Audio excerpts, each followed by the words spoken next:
Hello मित्रांनो, कसे आहात? लाईफ ऑफ प्रिय प्रमोदमध्ये तुमचं सर्वांचं हार्दिक स्वागत आहे. आज गुरुवार असल्यामुळं आम्ही आज विचार केला की आम्ही मस्त मस्त पिक्चर पाहायला जाणार, पण आम्ही स्वामी समर्थ टॉकीजला जाण्याच्या ऐवजी आम्ही हडपसरच्या वैभव कॉम्प्लेक्समध्ये जाण्याचा विचार केला. म्हटलं चला काहीतरी नवीन ट्राय करूया. मग काय, आम्ही गाडीत बसलो आणि हडपसरला जायला निघालो. कार्तिकला मी कसं जबरदस्ती पकडून ठेवलं होतं आहे ना कार्तिक. आणि मग कार्तिक, मी, शिवम, शिवांगी आम्ही सगळे जण वैभव टॉकीजला पोचलो. वैभव टॉकीजला पोचल्यानंतर कळालं की पिक्चर लागून खूप टाईम झाला आहे आणि आम्ही आलो होतो मस्ती फोर पाहायला. पण मस्ती फोर हा 21 तारखेला नोव्हेंबरला चालू होणार होता. त्याच्यामुळे आम्ही दे दे प्यार दे मूवीची तिकीटं खरेदी केली. तिकीटं खरेदी केली. 6:30चा शो असल्यामुळे टाईम होता. मग आम्ही म्हटलं चला काहीतरी खाऊया पिऊया. मग आम्ही तिथून निघालो आणि वैभव टॉकीजच्या बाजूला असलेल्या ॲलेक्सा कॅफेमध्ये आम्ही आलो. 120 रुपये तिकीट होतं एक वन पर्सन. तिकीटं खरेदी केली. कार्तिकचं तिकीट नाही भेटलं आम्हाला, तर त्याच्या ॲलेक्सा कॅफेमध्ये जाण्याच्या आधी आम्ही आतमध्ये गेलो. बघू शकता बाहेर मुलं खूप खुश झाली होती. पहिल्यांदाच आम्ही दुसऱ्या थिएटरला आलो होतो आणि सगळ्यात महत्त्वाचं म्हणजे की आम्ही चौघंच होतो. खूप मजा केली आणि सगळ्यात महत्त्वाचं म्हणजे आम्हाला त्रास देणारं पाचवं इन्सानच नव्हतं. त्याच्यामुळं आम्ही खूप एन्जॉय केला. आम्ही आलो ॲलेक्सा कॅफेमध्ये. ॲलेक्सा कॅफेमध्ये आम्ही मग ज्यूस वगैरे पेलो. कार्तिकच्या ॲलेक्सा कॅफेमधली मस्ती बघू शकता तुम्ही. खूपच मस्ती करत होता. त्याला खूपच वेगळं वातावरण भेटलं होतं. त्याला एकदम खुश झाला होता तो.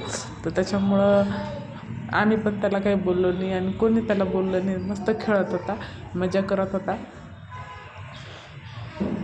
आणि सगळ्यात महत्त्वाचं म्हणजे चौघंच राहायची सवय झाल्यामुळं आता आम्हाला आमच्यामध्ये पाचवं माणूस आला का आम्हाला लय त्रास होतो.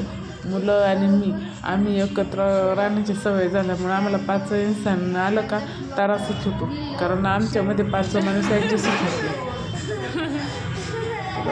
बघा कशी मस्ती चालू आहे. आणि आम्हाला विचारलं होतं तुम्ही स्क्रीन 1मध्ये जाणार का स्क्रीन 2मध्ये. आम्ही स्क्रीन 1मध्ये घेतलं, पण ते म्हटलं तर स्क्रीन 2ला जास्त गर्दी आहे तुम्ही तिथं जा. पण आम्ही स्क्रीन 1च निवडला आणि आम्ही आलो स्क्रीन 1ला. स्क्रीन 1मध्ये आलो तर आम्ही फक्त किती थिएटरमध्ये 4-5च जण होतो. मुलं बी म्हटलं मग मी स्क्रीन 2ला गेलो असतं तर बरं झालं असतं. पण मला तर स्क्रीन 1मध्ये यायला आवडलं, कारण मोकळं होतं एकदम, काही टेन्शन नव्हतं. स्क्रीन 2ला गर्दी होती, स्क्रीन 1ला गर्दी नव्हती. स्क्रीन 1 एकदम मोकळंच होतं, कारण मूव्ही रिलीज होऊन काफी वेळ झाला होता. त्याच्यामुळं स्क्रीन 2लाच गर्दी होती, स्क्रीन 1ला गर्दी नव्हती. तुम्ही बघू शकता. आणि खूप खूप खूप खूप छान वाटत होतं मला. मुलांबरोबर मोकळं राहण्यातच आता मला म्हणजे मजा यायला लागली आहे, मुलांमध्येच राहण्यामध्ये. त्याच्यामुळं मला मी हाच ऑप्शन निवडला स्क्रीन 1चा. स्क्रीन 2चा मी ऑप्शनच घेतला नाही. मूवी चालू झाली आणि मी एन्जॉय केला. मग बाकीचा दे दे प्यार देचा रिव्ह्यू तर मी ऑलरेडी टाकलेलाच आहे, तर तुम्ही पाहू शकता.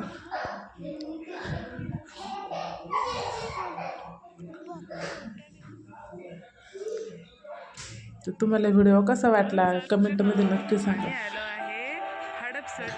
आणि हो, त्या लोकांसाठी बी स्पेशल, ज्यांना असं वाटायचं ना की नवरा खुश ठेवतो, तर नवरा खुश ठेवत होता, मी खुश राहत होते. परंतु मनाने लग्न केल्यामुळे मी त्याचं नाव पुढं करत होते का बाबा तो करतो, तो काळजी घेतो, तो आमचं सर्व करतो. पण तसं काहीही नव्हतं. ठीक आहे, मी त्याला पुढं करण्याची कोशिश केली ताकी मामा लोक त्याला अपनावतील वगैरे वगैरे, हा माझा हेतू होता. परंतु शायद माझी जास्त गलती झाली की मी त्याला जास्तच इम्पॉर्टंट दिलं. पण त्याच्या लाईफमध्ये वेगळीच व्यक्ती राहत होती, त्याच्या हार्टमध्ये वेगळीच व्यक्ती होती. माझा तर फक्त उपयोगच केला त्याने, पण इट्स ओके, काही बात नाही. शेवटी कर्माची फळे त्याला भेटणारच आहे. आणि दुसरी बात, मला काहीही प्रॉब्लेम नाही आहे, कारण मी मुलांमध्ये खूप खुश आहे. आता तर तो म्हणतो का बाबा मी सांभाळत होतो. तो सांभाळत होता, हो तो सांभाळत होता, पण त्याच्याकडून खाण्याचे पैसेच घरात पुरत नव्हते.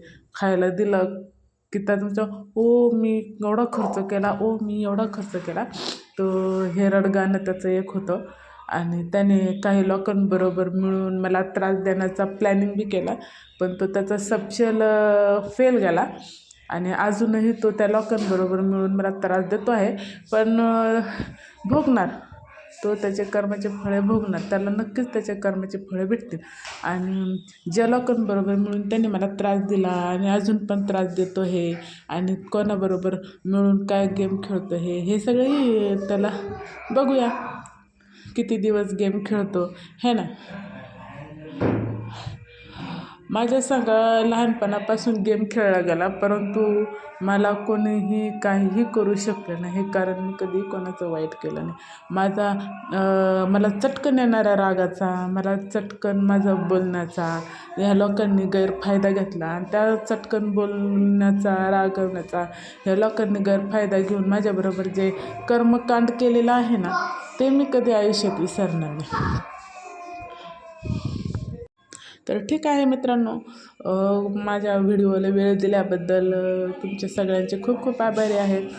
दे दे प्यार दे मूवीचा रिव्ह्यू आम्ही ऑलरेडी पोस्ट केलेला आहे, चॅनलवर आहे, तर तुम्ही तो बघू शकता. आणि तुम्हाला कसा वाटला तो मूवी तर मला नक्की सांगा. तू सिंगल है? थँक्यू. तू सिंगल है या कोई है? बाय. प्रॉब्लम क्या है? मैंने कहा कि प्रॉब्लम है.